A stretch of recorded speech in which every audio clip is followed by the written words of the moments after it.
Tal como lo dijimos, Óscar Ortiz, candidato a la vicepresidencia por el partido Frente Farabundo Martí, está con nosotros esta mañana. Vamos a conversar con Ortiz sobre diferentes temáticas. Por cierto, hay muchas encuestas que se están corriendo, algunas que se están corriendo, otras que ya se dieron a conocer y otras que se van a dar a conocer precisamente el día de ahora, ¿no? Por cierto, la encuesta de la UCA es una de las que se va a dar a conocer este día y vamos a ver los números, a conocer los números más tarde. Expectativas muchas, por supuesto, sobre esta temática, sobre el tema de las campañas o la campaña que se ha desarrollado en lo largo de los últimos meses y que estaría ya por finalizar. Óscar Ortiz, muchas gracias por estar con nosotros, un gusto. Muy buenos días, Romeo, es un gran placer estar contigo, un saludo al pueblo salvadoreño y por supuesto estamos ya en la recta final de esta campaña electoral que es un ejercicio democrático para nuestro país. Quiero enviarle un fuerte abrazo a todo el pueblo salvadoreño, especialmente en este 2014 que ha comenzado y que yo espero que nos traigan mejores cosas, que al país pueda ser bendecido con mejores cosas y por supuesto nosotros estamos listos junto con Salvador, estamos esperanzados, entusiasmados y optimistas que en cualquier escenario vamos a ganar y todo va en la perspectiva de que nos acercamos cada vez más en la construcción de condiciones para ganar en primera vuelta. Óscar, aunque sea un poco tarde, pero quiero lamentar mucho la muerte de tu padre. Sí. Sé que esto sucedió hace pocos días y bueno, nosotros como Canal 12, obviamente, y como salvadoreños, como seres humanos, nos solidarizamos contigo y bueno, le pedimos al Creador, obviamente, que estés pasando con mucha fortaleza este momento. Gracias, difícil, Romeo, ¿no? te agradezco. Mira, sí es importante lo que tú dijiste, ¿no? En cualquier escenario, Sí. me dio la impresión así inmediato de que no descartas que esto se vaya o sea necesario ir a una segunda vuelta, tal como lo están diciendo hasta ahora las encuestas. Falta todavía algún tiempo que correr, falta algún tiempo de la campaña, el sprint final que le llaman, ¿no? La carrera final. Pero, ¿no descartas tú que realmente sea necesaria la segunda vuelta? Bueno, todo apunta que así como se van dando las cosas, como hemos ido construyendo los apoyos, las adhesiones, las simpatías, hemos ido sumando cada vez más nuevas incorporaciones de mucha gente, muchas familias, muchos electores que no necesariamente han sido del frente, son del frente, sino más bien sectores que quieren que el país siga adelante, que el país siga cambiando, que el país siga prosperando. Y somos el único partido, la única fórmula que ha tenido una cantidad importantísima de adhesiones, parte de toda la nueva visión de esta izquierda moderna y de esta perspectiva de trabajo que vamos a tener como fórmula presidencial del FMLN en el futuro gobierno, un gobierno amplio, un gobierno abierto, un gobierno que está dispuesto a compartir la visión y poner en el centro el país, poner en el centro la comunidad, poner en el centro de la familia. Y eso es lo que ha venido generando una fuerte confianza en esta fórmula presidencial de Salvador y Óscar. Además, la gente ha ido entendiendo que el único equipo, la única fórmula capaz de darle continuidad a los buenos cambios y de darle profundidad a estos cambios que han iniciado con el primer gobierno, con el liderazgo de nuestro presidente Funes, es el equipo de Salvador y Óscar, y en eso nosotros estamos totalmente comprometidos. En ese sentido, mira, está claro que hemos ido creciendo, hemos ido avanzando. Si tú ahora, que cierre el tema de las encuestas, hacemos ya un análisis y unas conclusiones como tendencia, nos estamos acercando al porcentaje mágico, que es el 50+1. Ya hay varias encuestadoras como la Galu que nos dan el 49%, encuestadoras como CS Sondea que nos dan arriba del 47%, o el caso, por ejemplo, encuestadoras bastante serias también por su marca, como la tecnológica, que nos dan ya un amplio margen. La UCA sale ahora, todas las encuestadoras en general que han estado saliendo dan una clara ventaja a nuestro partido y a nuestra fórmula presidencial, y yo, junto con Salvador, estamos bastante seguros que esto se va a decidir en primera vuelta. Estas semanas que quedan van a ser claves para poder convencer y persuadir a usted, estimado lector, que yo no creo que sea necesaria una segunda vuelta y que ese voto útil va a sumar a este esfuerzo porque el país siga adelante. Óscar, ¿qué factores crees tú o qué acciones crees tú que son las que han impulsado, las que están propiciando al FMLN la posibilidad de ganar en una primera vuelta? Bueno, son 4 cosas. el ejercicio de un buen gobierno. Todas las encuestadoras, si tú ves, Romeo, todas, pero no hay una, reconocen el buen trabajo del presidente Funes. Reconocen el buen desempeño de este gabinete de gobierno. Reconocen los buenos programas de inclusión social que ha desarrollado este primer gobierno del cambio del FMLN. Reconocen el avance en el ejercicio de la democratización que se ha hecho.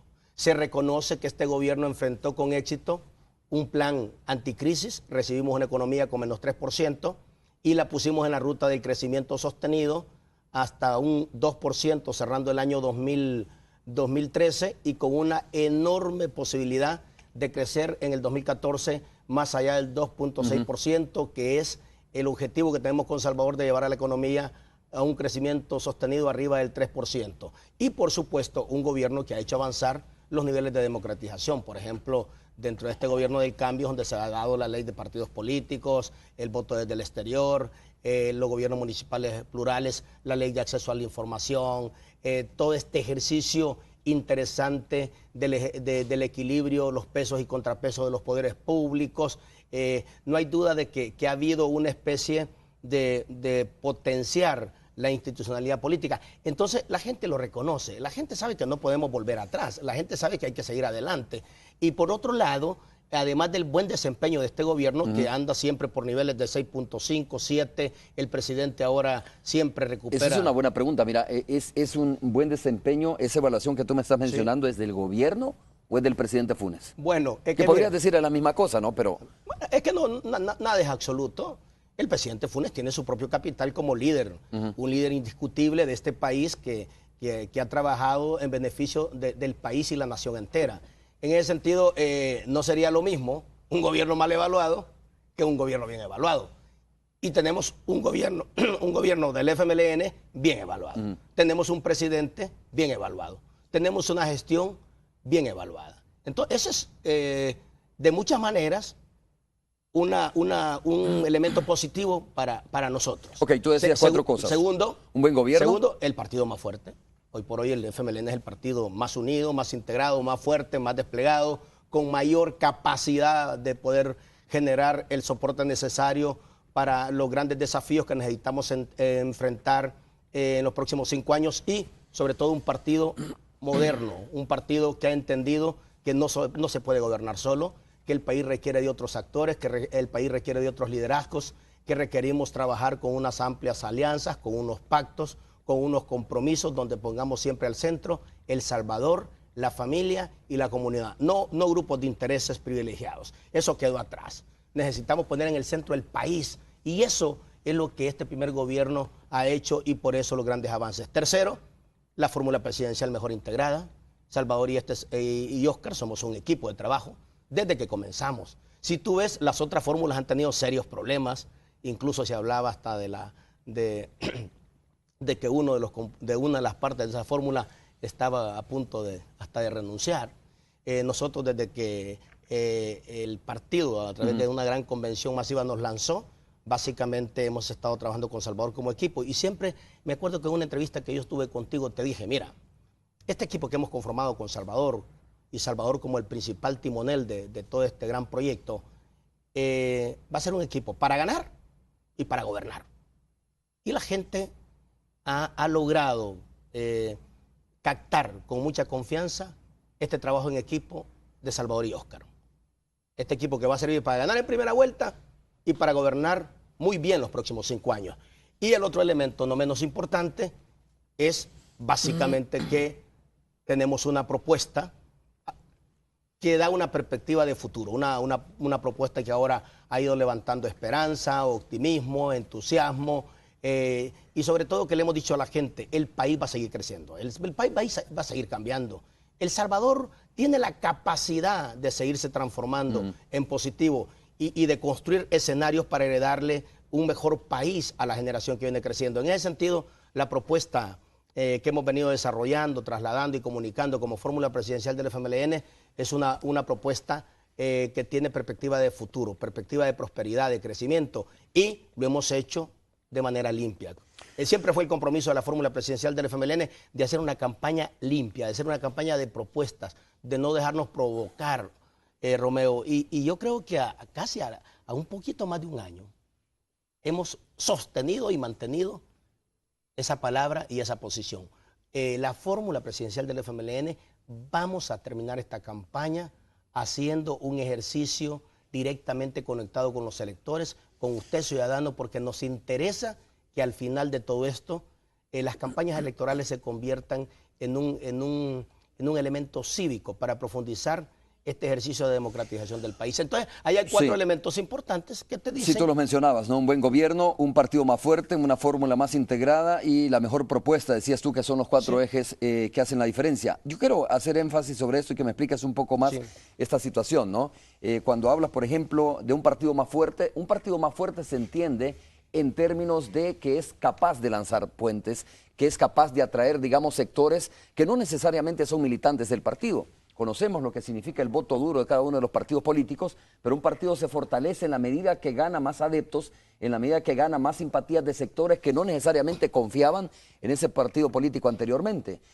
Tú te recuerdas que la victoria del presidente Mauricio Funes estuvo afincada más o menos en precisamente en la simpatía que logró extender hacia otros sectores que no eran necesariamente, digo, los militantes del partido. ¿Quiénes son estos nuevos integrantes, estos nuevos sectores que le han dado, según tú, la confianza al FMLN como para ganar en primera vuelta y para ampliar esa simpatía de la cual ahora goza, según me dices? Bueno, mira, somos, de hecho, el único partido y la única fórmula presidencial que ha logrado generar una cantidad importantísima de adhesiones. Ya lo hicimos con el Partido Socialdemócrata, ya lo hicimos con el movimiento Duarte Vive, ya lo hemos hecho con el sector cafetalero, lo hemos hecho ya con el sector agropecuario, ya lo hemos hecho con un importante sector cañero de la industria del azúcar, lo hemos hecho con importantes representantes de la micro, pequeña y mediana empresa. Hemos hecho una alianza importante con empresarios fuertes, pequeños, medianos y grandes en este país. De hecho, los amigos del cambio, que hace poco se integraron junto con nosotros, y con los distintos sectores. ¿Por qué? Porque tú has hecho una pregunta que es bueno que el país se la podamos reafirmar como fórmula presidencial de Salvador y Óscar.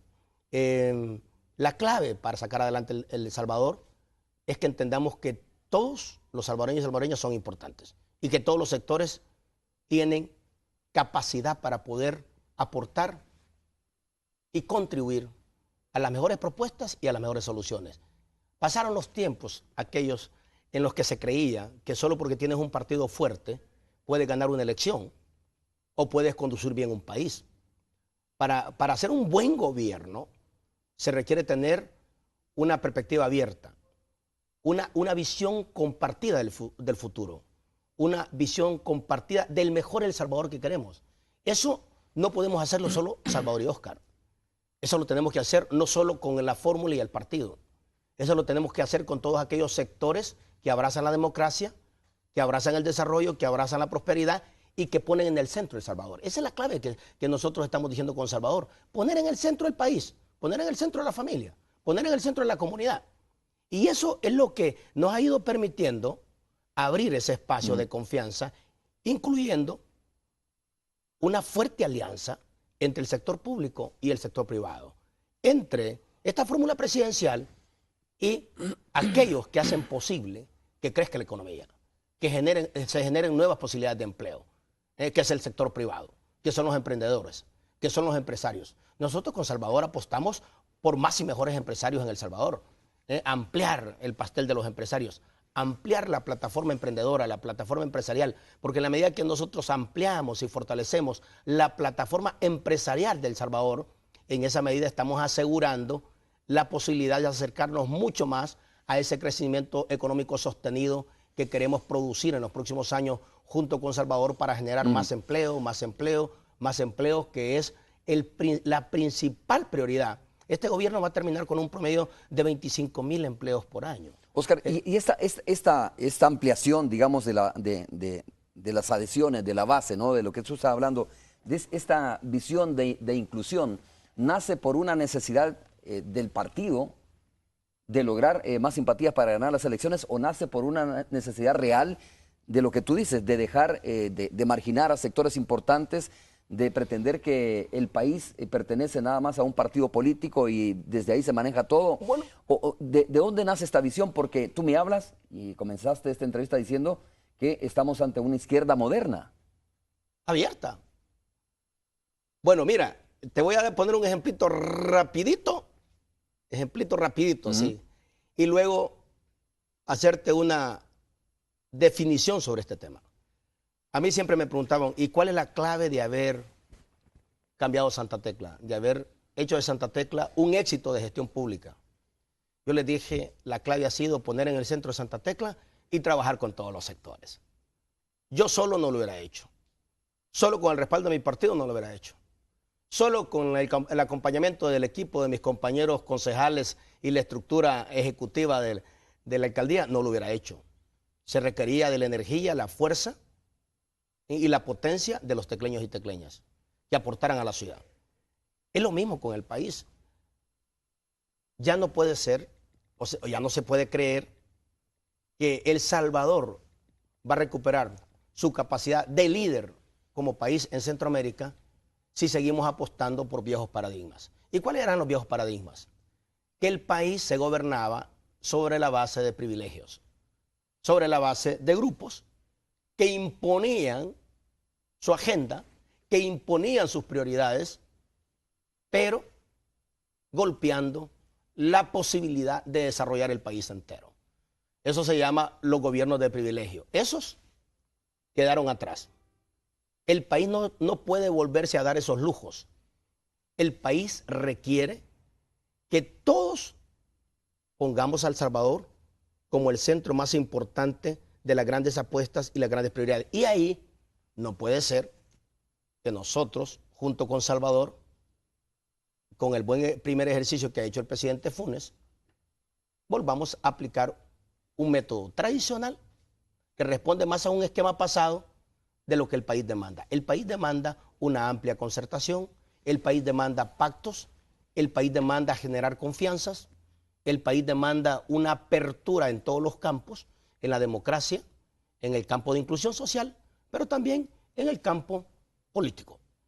Y eso es lo que hemos entendido perfectamente. O sea, no hay otra manera de aprovechar al máximo el potencial y la energía que El Salvador tiene si no es con esa visión compartida. Por eso yo le llamo la visión compartida del Salvador. Sí. Mira, esa es una cuestión de confianza, ¿no? Al final es una cuestión de confianza y de evaluación, digamos, de gestión. Por un lado, tú dices, bueno, el presidente Mauricio Funes está muy bien evaluado, eso lo dicen todas las encuestas, sí, es una cuestión indiscutible, el gobierno como tal, pero al final la gente va a depositar exactamente el voto precisamente confiando en lo que puede resolverle el partido político. Por ejemplo, confiando en que el partido político que llegue al gobierno va a ser capaz de generar la confianza para la reactivación económica. Claro. Confiando en que ese partido político va a ser capaz de resolver el tema de la delincuencia principalmente, sí, ¿no? Y tú como conoces muy bien este tema de cómo manejar esta cuestión de la prevención sobre todo, sí, es importante preguntarte sobre esta propuesta que ha generado o que ha dado a conocer el candidato a la presidencia por el partido Arena, ¿no? Norman Quijano dijo que la solución es militarizar la seguridad pública, la militarización de la seguridad pública. Incluso utilizó términos, tú te recuerdas y habrás visto, bueno, estabas en el debate, observando el debate, dijo, vamos a causar alta y vamos a someterles el código militar. Entonces digo, alguien me decía hace unos días, esa es una visión militarista, pero también hay gente que le gusta ese tipo de términos, que de repente dice, quizás si volvemos a una mano dura, super mano dura, etcétera, quizás es la solución que necesita este país, aunque la experiencia ha demostrado que no lo fue. Pero bueno, quiero escuchar tu opinión respecto a esa propuesta. Bueno, te voy a dar una definición sobre lo que ha dicho el candidato del partido de oposición y voy a regresar con la propuesta nuestra. Mira, primero tiene que leer bien la Constitución, porque lo que dijo es inconstitucional y ahí mismo dijo que él iba a respetar la Constitución. Militarizar la seguridad pública es inconstitucional. Bueno, de hecho, hay que remitirse a la última resolución de la Sala de lo Constitucional, que mandató a sacar como ministro de Seguridad Pública y director de la Policía Nacional Civil al general Salinas y David Munguía Payés. Muchos estuvieron de acuerdo, muchos no estuvieron de acuerdo, creyeron que era una situación, bueno, pero ese es el ordenamiento jurídico institucional que tenemos. Es decir, utilizar ese tipo de términos como el otro también que utilizó, dar de alta, también es totalmente incoherente con el ordenamiento jurídico institucional que tenemos. Mire, ahí hay una especie de desesperación. Primero porque también dijo, no, la mano dura, la supermano dura no funcionó, yo voy a hacer las cosas diferentes. Y habló de una cosa que es bien así como totalmente emocional, un país sin maras. Bueno, Estados Unidos está abordando ese tema de manera seria desde hace años. Ellos estuvieron 20 años en el gobierno y nos entregaron un país más violento al cerrar el año 2009. Éramos junto con Honduras el país con mayor homicidio en todo el continente. 56 homicidios por cada 100,000 habitantes. ¿Sabes que los últimos 2 años han sido los 2 años donde los homicidios han bajado a niveles de hace 9, 10 años? Incluso este año 2013 ha cerrado como el año de menor homicidios solo comparado al año 99-2001. Como producto de todo el enorme esfuerzo que este primer gobierno ha estado haciendo. ¿Es importante ese avance? Sí. ¿Es suficiente? No. Hay que seguir avanzando, pero no hay duda que el señor candidato del partido de oposición no tiene una propuesta estructurada sobre este tema. Él trata nada más de aprovechar la coyuntura electoral para hacer un razonamiento totalmente emocional, pero que no tiene fundamento. El tema de abordaje de la violencia en general, de manera integral, no puede Oscar, él dice un país sin maras, dice él, ¿no? Pues, Te pregunto, ¿es posible un país o no es posible un país sin maras? Es posible. ¿Es posible o no es posible un país sin maras? Es posible un país más seguro. Es posible un país con menos violencia. Es posible un país más cohesionado y más integrado. Es posible un país con más respeto a la vida de la familia y de los ciudadanos. Y es posible que nosotros vayamos construyendo en un sentido de proceso un El Salvador donde cada vez más los niños y los jóvenes tengan opciones, oportunidades y múltiples entornos para desarrollarse integralmente, en términos intelectuales, en términos físicos y sobre todo que tengan un conjunto de principios y valores que nos permita poner en el centro el derecho y el respeto a la vida. Ese es el tema. Ahora, yo que he tenido experiencia en abordaje, porque Santa Tecla fue de las 8 ciudades más violentas hace 9 años en todo el país. Venimos de tener 96 crímenes al año y hoy cerramos con 12, el año de menor criminalidad en Santa Tecla en toda la década, te puedo decir. ¿Cómo desmontamos el factor de violencia en Santa Tecla? Invirtiendo en los niños, invirtiendo en las niñas, invirtiendo en las familias, invirtiendo en espacios públicos, invirtiendo en políticas de cohesión social, invirtiendo en la recuperación de comunidades, transformando la ciudad, generando oportunidades económicas, generando entornos deportivos, culturales, recreativos sanos, porque el tema de la cohesión social, el tema de la integración familiar, el tema de la integración comunitaria es lo que nos va a dar la base sólida para poder construir un país más seguro a mediano y largo plazo. A la gente hay que hablarle con sinceridad, hay que hablarle con valentía. No la podemos sorprender, no la podemos engañar. Mira, una cosa, en 100 días voy a... Eso lo puedes decir en un municipio pequeño.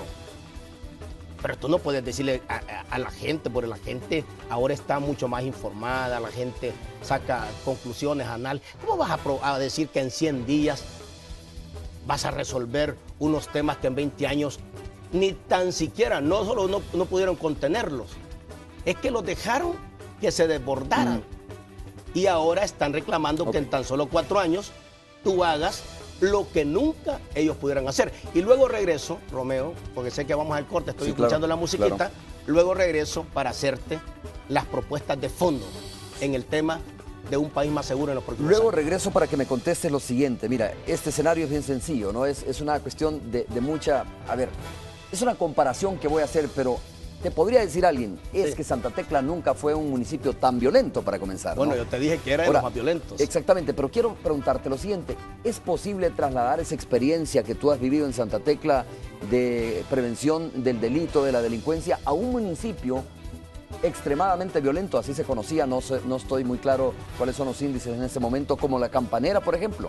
Claro, o sea, vamos a hacer la pausa claro que sí se puede. Y la pregunta la dejo planteada, el escenario la dejo planteado para que tú me puedas contestar cuando regresemos. Volvemos en...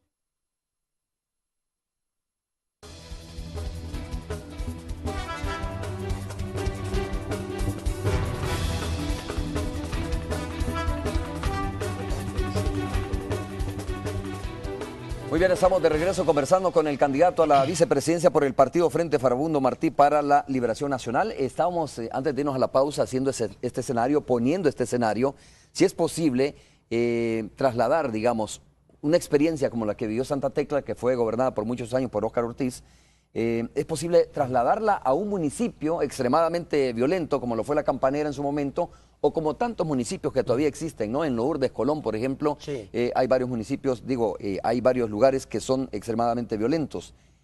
Alguien podría decir, mire, es que no es lo mismo Santa Tecla que estar allá, pero tú conoces tu experiencia y me gustaría de verdad que tú le ilustraras a la gente cómo sería posible o cómo es posible intervenir en un municipio como este. No, claro que es posible. En materia de prevención, no solo es posible, es necesario.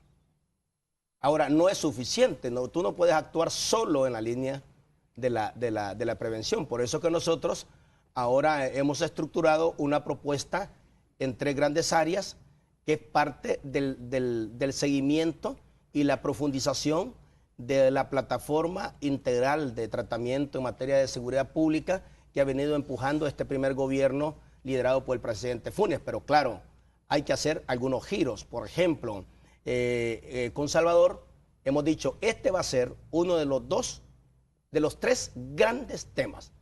Y uno de los 2 grandes temas, seguridad y economía, donde la fórmula presidencial del FMLN nos vamos a poner al frente. Vamos a coordinar directamente estas áreas.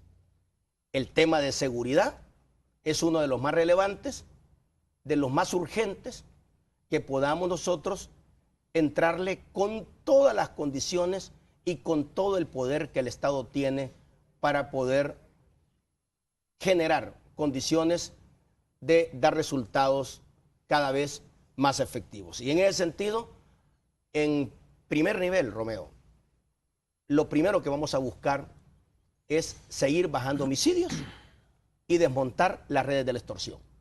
Aquí partimos de algo ya bastante importante, que en este año la reducción de homicidios cayó en un nivel bastante bajo en relación a años anteriores. Venimos de 14 homicidios cuando agarramos el gobierno, cerramos con un promedio de 6.8 homicidios diarios y con Salvador tenemos la misión de bajar ese nivel al porcentaje menor posible y mantenerlo sólidamente en los próximos años. Y luego desmontar las redes de la extorsión. Y desmontar las redes de la extorsión sí es una enorme prioridad y para eso vamos a hacer 6 cosas. Primero, fortalecer el Sistema Nacional de Inteligencia. Vamos a integrar toda la comunidad de inteligencia. Un país pequeño como este, lo vamos a cruzar para tratar de garantizar tener la información de mayor calidad para dotar a nuestros fiscales, a nuestros policías, a todo el equipo que está actuando contra el crimen organizado, contra la delincuencia, contra estas redes de la extorsión, para desmontarlas. Vamos a desmontar las redes de la extorsión, pero eso requiere que vamos a fortalecer este sistema, esta comunidad de inteligencia. Segundo, vamos a desarrollar y a fortalecer el sistema de prueba científica. De hecho, ya se está desarrollando ahora en el país, pero le vamos a meter más inversión, más recursos, que son los laboratorios. ¿Sabes tú que ahora ya en el mundo la parte más efectiva para investigar crímenes o delitos ya no solo es lo que vio la gente o el testigo, es por la vía de la sangre, no es el por testigo la vía del criteriado, cabello, ¿no? Sino laboratorio científico. por la vía de la piel, por la vía de la huella, etcétera. Nosotros necesitamos fortalecer ese sistema. Tercero, vamos a consolidar un sistema de protección de testigos, que esa es una cosa que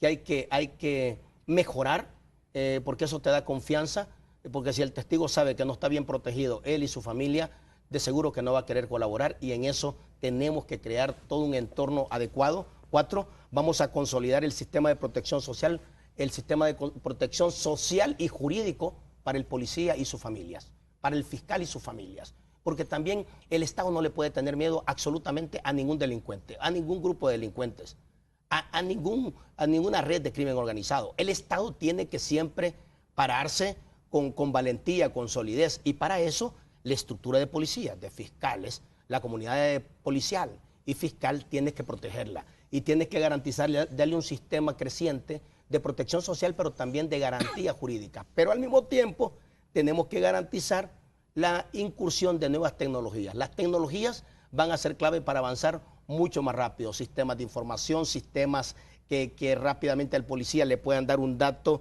del historial de cada gente que se considera peligrosa o se considera sospechosa, etcétera. Y por último, en esta parte, el fortalecimiento de mecanismos de control para mantener un sistema permanente de depuración y evitar que en este sentido podamos tener abusos. Esta es la parte más coercitiva, es lo que vamos a poner en marcha.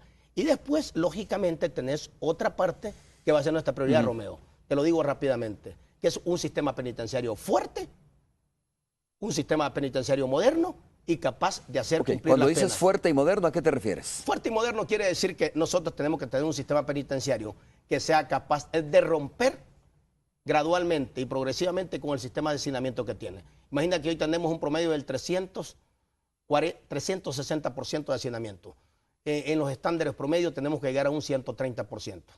Nosotros, este gobierno ha avanzado en bajar eso, pero lógicamente estamos en una situación que no podemos hacer un trabajo mucho más efectivo al interior de los centros penitenciarios si mantienes unos niveles de hacinamiento que están al tope. Hay que bajar ese nivel de hacinamiento. ¿Construyendo más penales no. qué tipo de acciones? Eso vamos a hacer una separación gradual y progresiva de los internos, de los privados de libertad, desde los más peligrosos a los menos peligrosos. Los más peligrosos tienen que estar en los penales con circuitos de seguridad mucho más fuertes, mucho más sólidos, bloqueo total de comunicaciones, el control total de ese penal, mecanismos de sistemas de videovigilancia como hoy se está poniendo, la utilización de tecnologías de control como son los escáneres corporales, el tema también de que ahora está ya introduciéndose como son los brazaletes electrónicos, y luego toda aquella cantidad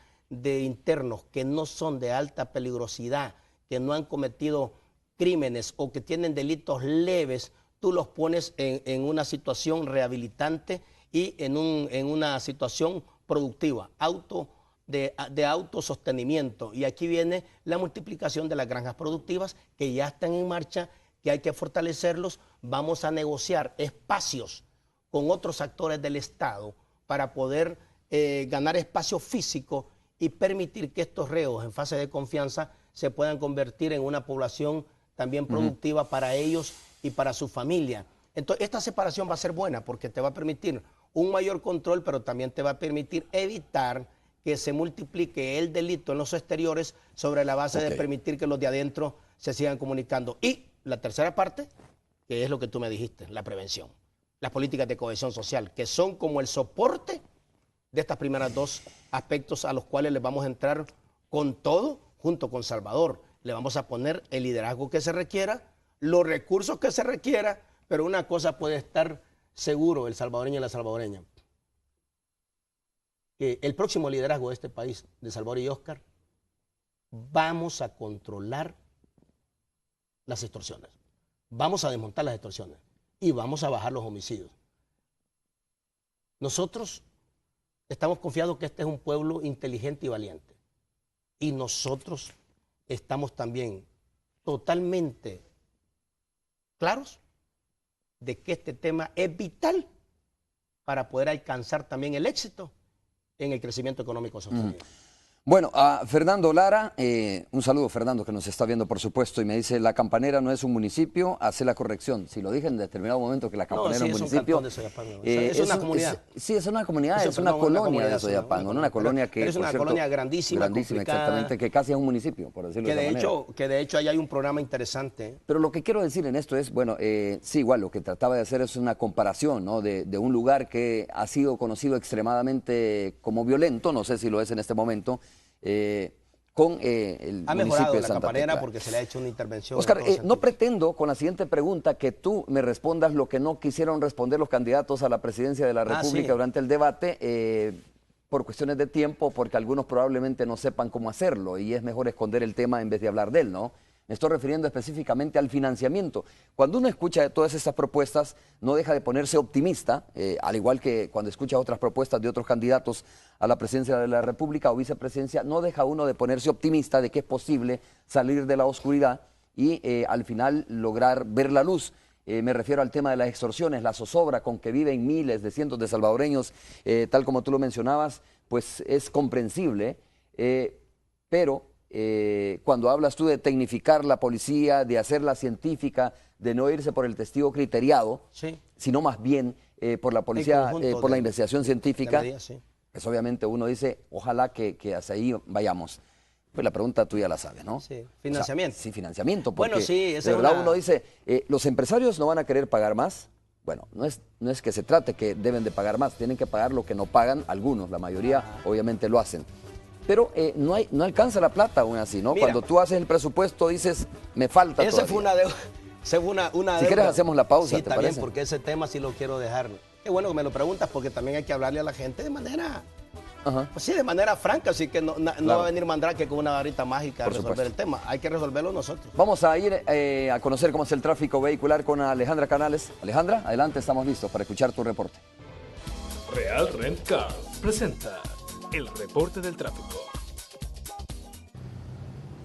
Así es, Romeo, buenos días. Me he trasladado hasta Mexicanos en el redondel conocido como Chafik Handal. Les quiero mostrar el panorama del tráfico vehicular a esta hora de la mañana en este lugar bastante complicado para todos los amigos que vienen de la carretera conocida como de Oro o La Gloria o sus alrededores. Este es un lugar en donde prácticamente a diario tenemos reportes de complicaciones en el tráfico. A esta hora se nos informa que la fila de vehículos supera casi el redondel Integración y esto es muy común en este lugar. Vemos aquí el tráfico se complica también aún más por los semáforos que hay en esta zona. Es una zona definitivamente complicada para todas las personas que viven en Mexicanos o incluso hasta para los que viven en las zonas como de Soyapango, porque algunas utilizan la carretera de Oro para venir hacia San Salvador. Ese es el panorama del tráfico vehicular, algunos carros también que presentan desperfectos mecánicos y eso complica también o aumenta mayor el tráfico vehicular. Este es el tráfico a esta hora de la mañana. Romeo, regreso contigo a los estudios principales. Buenos días. Real Rent Car presentó el reporte del tráfico.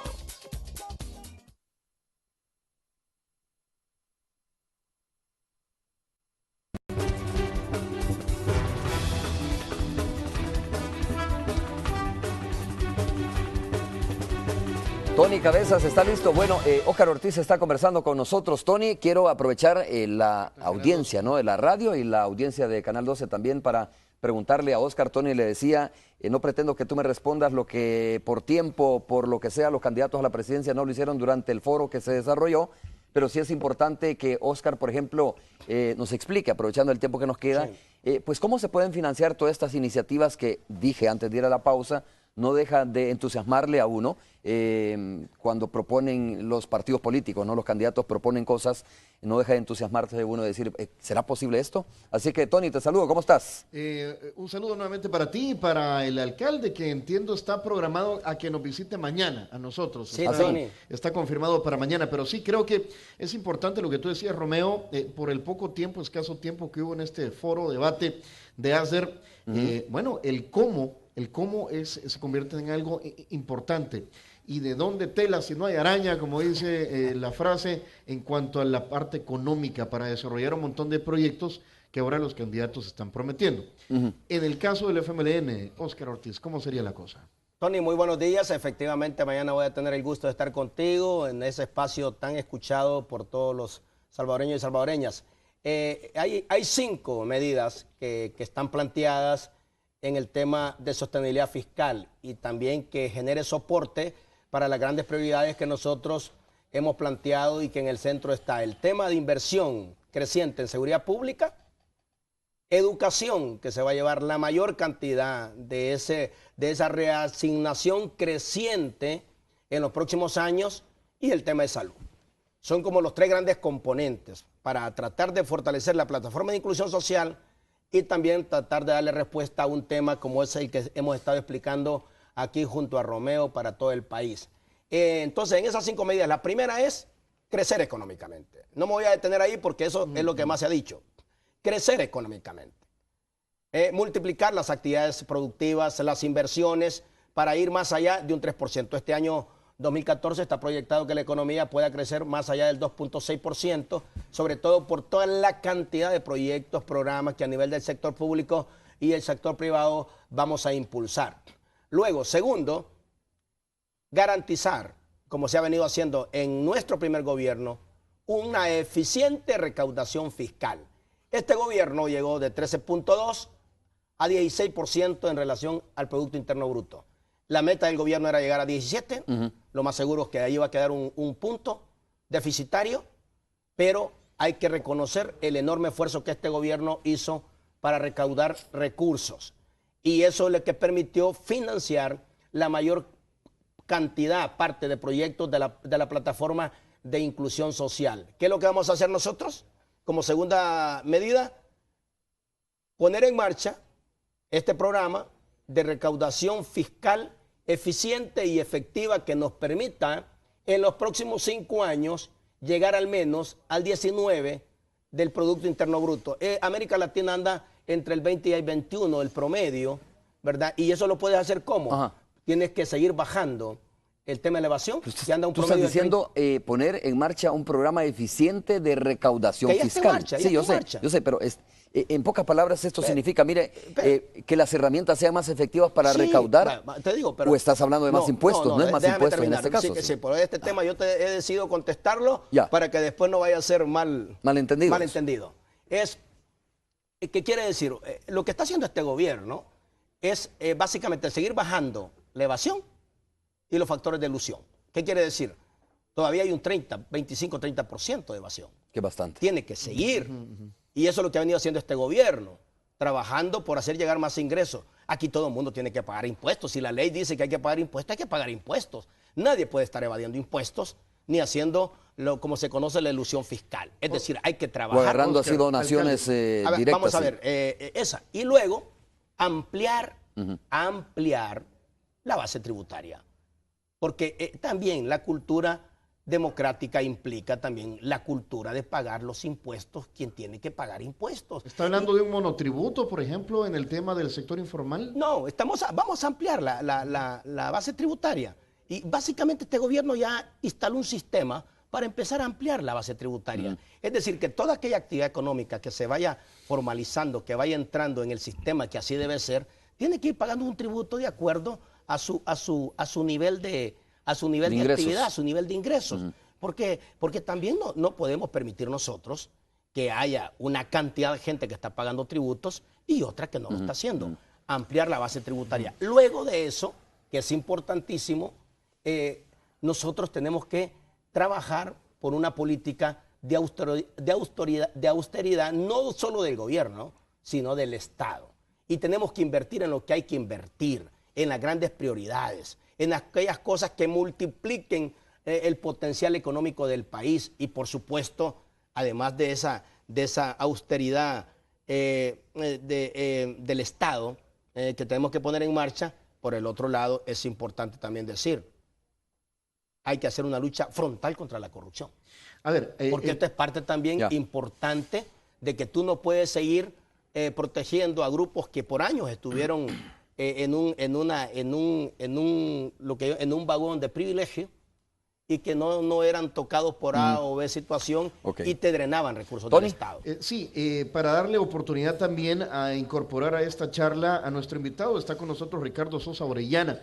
Él es presidente del Consejo Nacional de Servicios de Seguridad y director secretario de la Unión Nacional de Agencias Privadas de Seguridad. Y Ricardo, creo que las compañías de seguridad privada tienen una propuesta, no solamente para el FMLN, sino que para todos los candidatos presidenciales, sobre cómo mejorar el tema de la seguridad en nuestro país. ¿Es así?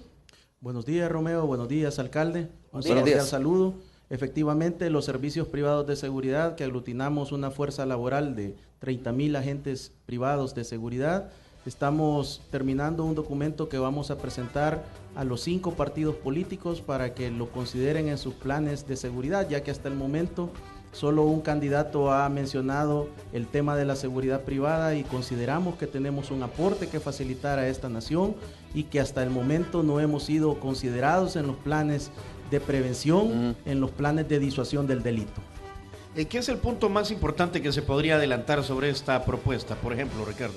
Nosotros estamos proponiendo básicamente 5 medidas como agencias de seguridad, en las cuales, en primer lugar, proponemos la conformación de un Consejo Nacional de Seguridad, el cual esté integrado por diferentes fuerzas vivas del país, coordinado obviamente por el Estado, pero en el cual puedan ser incluidos los servicios privados. Recuerden que tenemos una cantidad de asesores, una cantidad de técnicos que pueden aportar en el tema de seguridad y que hasta el momento ningún gobierno ha tomado en cuenta a los servicios privados. Bueno, qué bueno, ahí está una propuesta, me imagino, Oscar, que se ha conocido también ya. Nosotros sí vamos a hacer una propuesta y lógicamente vamos a platicar con los amigos de toda la red de empresas privadas que juegan un papel importante en todo este esfuerzo de construir y tener un El Salvador más seguro, y que son buenas experiencias de otros países de Sudamérica, que básicamente manteniendo esa estructura pública y privada, se debe institucionalizar una coordinación para que toda la estructura del sistema de vigilancia privada, independientemente de dónde se juegue su papel, si es en instituciones públicas o en colonias, residenciales, comunidades, tenga que ver directamente en la disuasión y en la comunidad de inteligencia para poder enfrentar de manera más efectiva las acciones del crimen. ¿Y esto qué quiere decir? Una reforma de ley que obligue a todas las empresas a colaborar. Más bien que los obligue, que les permita, ¿no? Porque muchos quieren colaborar realmente. Pero no obligue, no porque ellos no quieren hacerlo, no, por ley, que obligue. No es que si yo quiero.